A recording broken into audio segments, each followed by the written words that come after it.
Today, I'm gonna show you guys how we've been living on this property for 6 months without any running water. I'll show you how we collect water, how we source water when we can't collect our own water, how we filter drinking water, how a sink works when it doesn't have water pipes and plumbing attached to it, how we shower using a simple bucket and water pump, how we use a toilet without plumbing, and much more. We would love to get a well put on our property sometime soon, hopefully this year, but it's gonna cost like $20,000 and we don't have that right now, so this is how we're getting by until then. So here's our school bus we live in, and our most recent addition has been this rain gutter coming off of our shed here and into this barrel. So this water barrel here has a sifter on top and it has a spout. So this has been working really well for winter and spring because we've been getting a lot of snow and rainfall. So we haven't been having to fill our jugs at a local well for a while, but it hasn't rained in like a week now. So I'm going today to fill our jugs up and I'll show you exactly how I do that.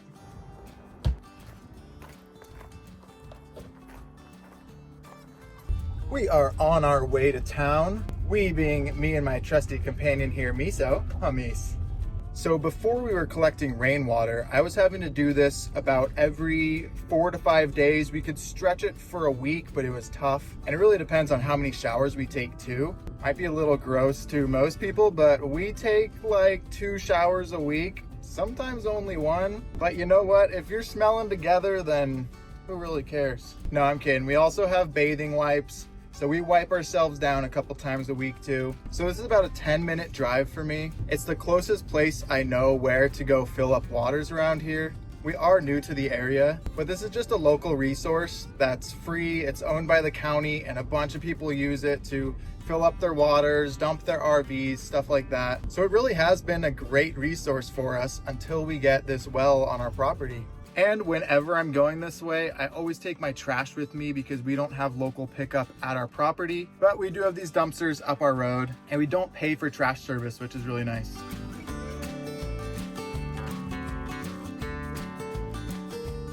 I can see how it would be quite scary to a lot of people to not have amenities like running water or sewage. And it was for us too. I mean, we've never lived like this before. We're used to living in the suburbs and the cities. And the nice part is that we're only doing this in the setup phase until we get the money to get all of this stuff on our property, get running water, get a septic tank, and get everything set up. And honestly, we're willing to rough it for a little bit to make our dreams come true out here. We were living really comfortably in the city, had all the amenities we could ask for, making more money than we were spending, but we were looking at where our lives were headed, working corporate jobs so that we could hopefully buy a little old house in the suburbs one day, and that just wasn't what we wanted at all. So while we're still in our 20s, we made this huge pivot in our lives. We saved up for years, we planned for years, and we really went all in. And so far, we're so happy we did. Of course, it hasn't come without some tough times. We had to give up a lot of comforts too, but we just feel like the path that we're on now is more us and it's gonna make us happier in the long run. So we're willing to do these things like driving 20 minutes to fill up waters so that we can drink and shower and wash dishes for the next week. And that's just something that we have to do right now, but it's not forever.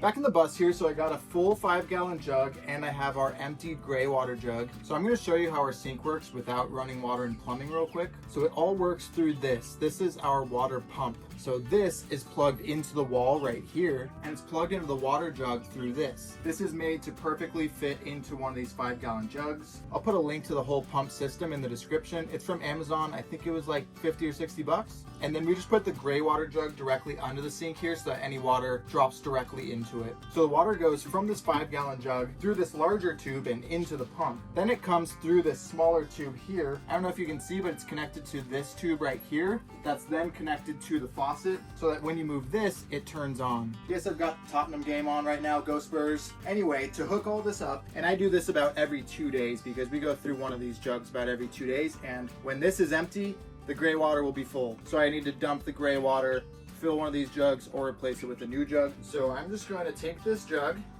put it in diagonally like this, and it's actually going to come up through the side of this because the sink isn't tall enough to have this poking out at the top of the jug. But I've got a system to where it works pretty well. So this is going to go straight down into there. Now that's pumping this water through the sink. And then to catch the water, this will just slide in like that, and everything that comes out will be caught through here. Now I'll plug the sink back in, and voila! And we have a working sink for the next 2 days. So every 2 days or so, I do have to do that. Now this, over by our chickens, at the front of the bus, is our drinking water. So this is a PureWell gravity-fed water filtration system that also holds over 2 gallons of water at a time, so we don't have to refill it that much. This system filters water really well, so in theory, you should be able to fill this with creek water from our property, and it will filter everything out and give you clean, fresh drinking water at the end. Obviously, the well water that we get is really good too, but we got this more for the rainwater because it's coming off of our roof and not everything is filtered out. So when I've got an empty water jug, I just fill it up right here, and I make sure to fill that every day or two as well. Now let's head over to the bathroom. We've already showed it briefly in a couple of our other videos, but this right here is our tank toilet. So this is just a toilet where everything that you flush just ends up in this bottom tank area right here. Therefore, it is for number ones only, and we need to take this to dump it outside every 2 to 3 weeks. It's also the reason why we have a porta potty outside until we can get a septic tank. So we end up using this just mostly in the middle of the night. The top of the toilet is full of water so that when I flush the back of it, it flushes the bowl down into the bottom. So I'll take it and dump it right now. I'll just undo these side flaps, and then the top completely detaches from the bottom. Now we just need to go outside and dump it out of this valve right here.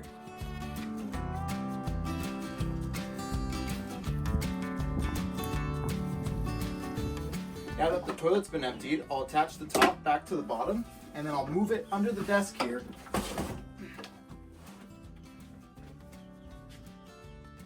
Now I'm prepping for my wife and I to take showers. This is just rainwater that we've collected off the other side of the bus. And then I'll get this immersion heater. So there's a plug right here in the wall, and then I'll just drop that into the first bucket. We also have this hanger here that tucks in really nicely, but for showers we can take it out like this, display our towels, and put the mat down. Now our towels are easily accessible from the shower, and this will take about 10 to 15 minutes to heat up to the right temperature. All right, now that this is at a good temperature, what I'm gonna do is switch this over to that bucket so that that one is getting hot while this person is showering. And then we'll take this pump that's connected to this nozzle, drop it in the bucket. That pump is powered by this. It's just a small battery with a button on it. So when I hold this button, we're ready to start showering. One click and it'll turn off. Of course, we don't have any water to waste, so we take military showers in here. All right, and now we're ready to start showering. And with that, I think that's about it, showing you guys how we source and use water. Thank you guys so much for following along in this journey. I really enjoy making these videos, and I love all the feedback that we've gotten so far. So I'm excited to keep making them. I hope you enjoyed this little glimpse into our life. If you did, drop a like for me and consider subscribing to follow along in this crazy journey we're on. If you want to see everything we've done in the last 6 months, click on this video. I'm really proud of it, and go to our page right here to check out all our other videos. I'm gonna go take a shower, and we'll see you in the next one.